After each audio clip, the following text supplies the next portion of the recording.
주님께서 여러분과 함께 마테오가 전한 거룩한 복음입니다.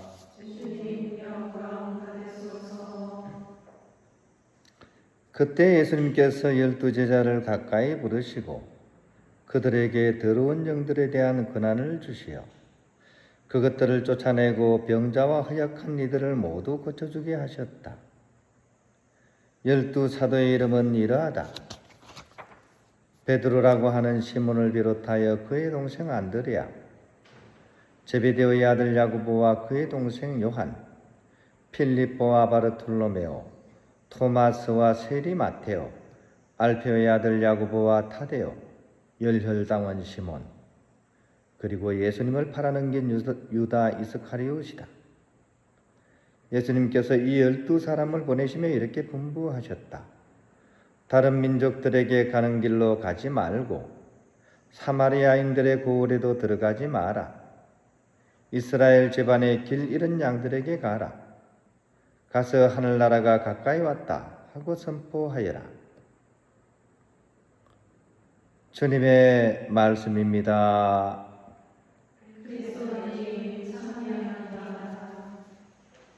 평안입니다.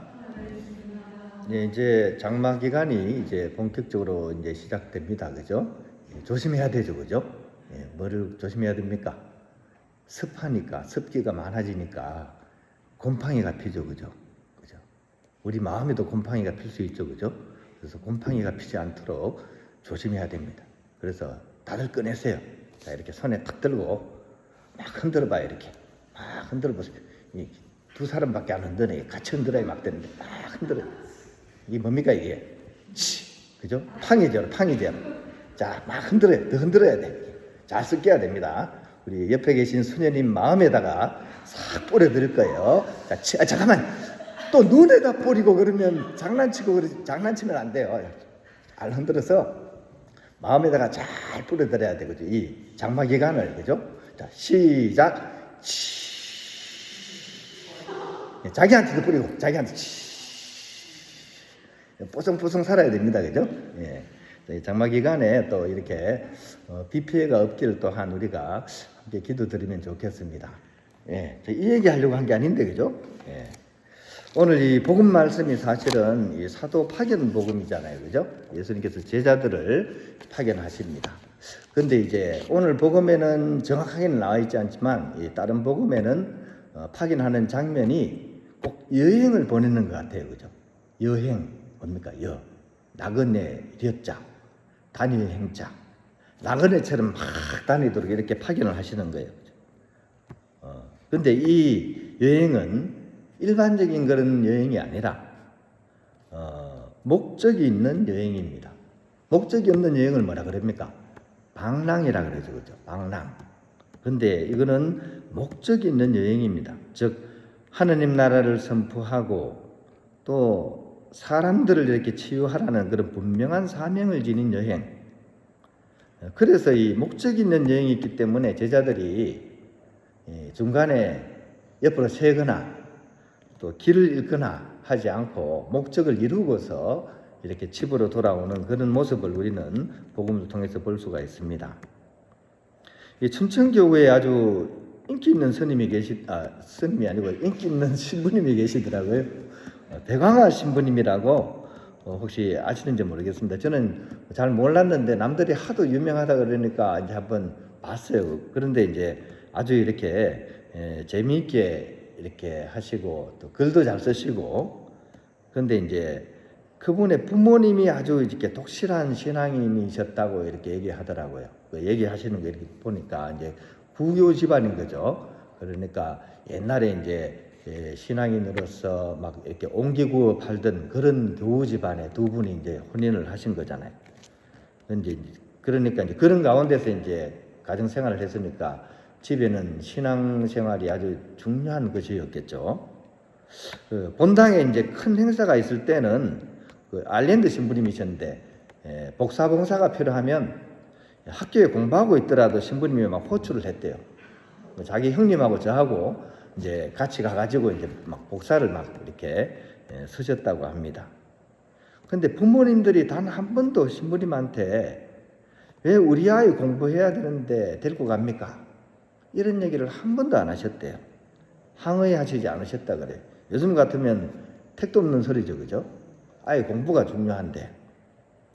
근데 왜 그렇게 했냐면 이 부모님에게 있어서 가장 중요한 것은 학교의 성적도 또 세속적인 성공도 그런 것이 아니라 바로 하느님이셨기 때문입니다.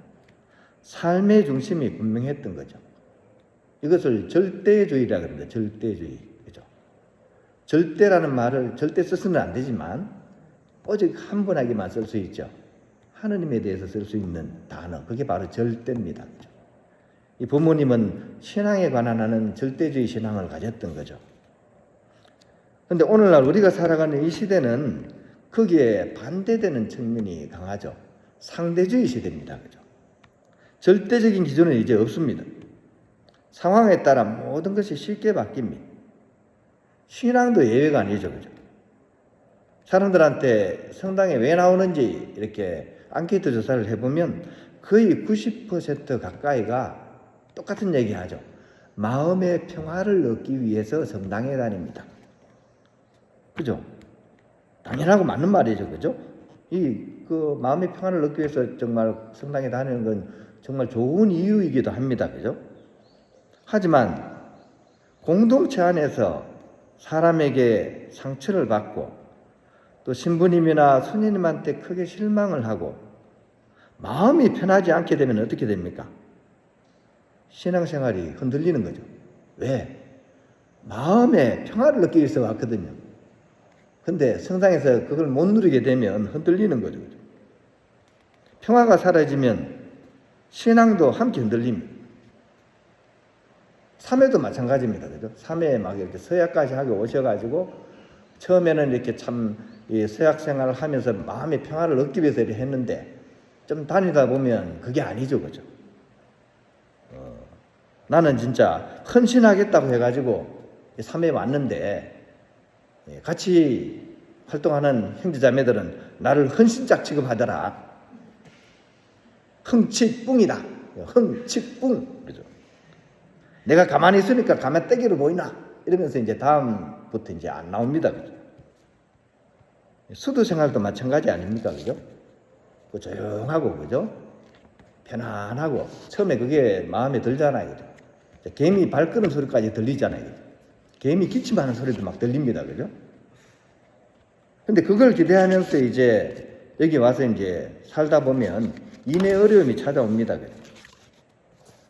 공동체 안에는 서로 다른 성격도 있고 오해도 있고 이해되지 않는 일이 한두 번입니까? 그죠?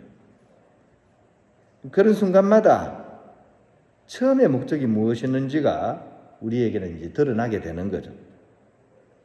우리가 이 길에 들어선 이유는 과연 무엇입니까? 하느님을 더 깊이 사랑하고 복음을 살고 완덕을 향해 나아가기 위해서 온 것이지 않습니까? 그냥 덕이 아니고 완덕입니다. 이 목적이 분명하다면 길이 험해도 방향을 잃지는 않습니다.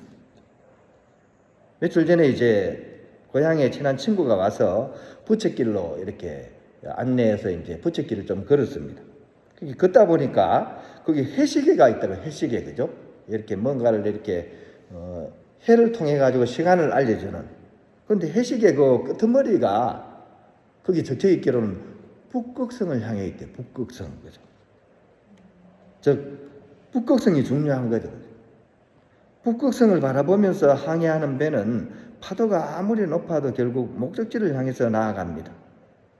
순간순간의 바람이나 파도에 방향을 맡기지 않습니다. 우리의 수도 생활도 그렇지 않겠습니까? 북극성은 바로 하느님이십니다. 그분이 내 삶의 절대적인 기준이 될 때 우리는 공동체의 어려움도 또 나 자신의 부족함도 예상하지 못했던 그런 시련도 우리는 견뎌낼 수 있게 됩니다. 공경하늘 선생님 여러분, 오늘 예수님께서는 우리에게도 여행을 계속하라고 말씀하십니다. 그런데 그 여행은 목적이 없는 여행이 아니라 하느님을 향한 순례의 길을 온전히 걸으라고 초대하고 계시다는 것입니다. 오늘 하루만이라도 스스로에게 질문해 보면 좋겠습니다. 나는 무엇 때문에 이 길을 걷고 있는가? 또 내 수도 생활의 북극성은 여전히 하느님이신가? 라는 것을 말입니다. 그리고 나는 그 절대적인 사랑을 향해서 걷고 있는가? 아니면 순간의 감정과 상황에 따라 흔들리는 그런 상대적인 마음으로서 살아가고 있는가? 오늘 이 미사를 통해서 주님께서 우리의 발걸음을 다시 당신께 향하게 해주시고 처음에 불러주셨던 그 사랑을 끝까지 간직하면서 기쁘게 이 순례의 길을 걸어갈 수 있는 그런 은총 내려주시기를 기도드리면서 이 여정을 떠나면 좋겠습니다.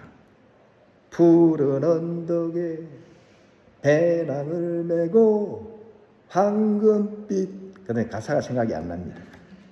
이 순례를 잘 걸어갈 수 있기를 함께 기도드리면 좋겠습니다.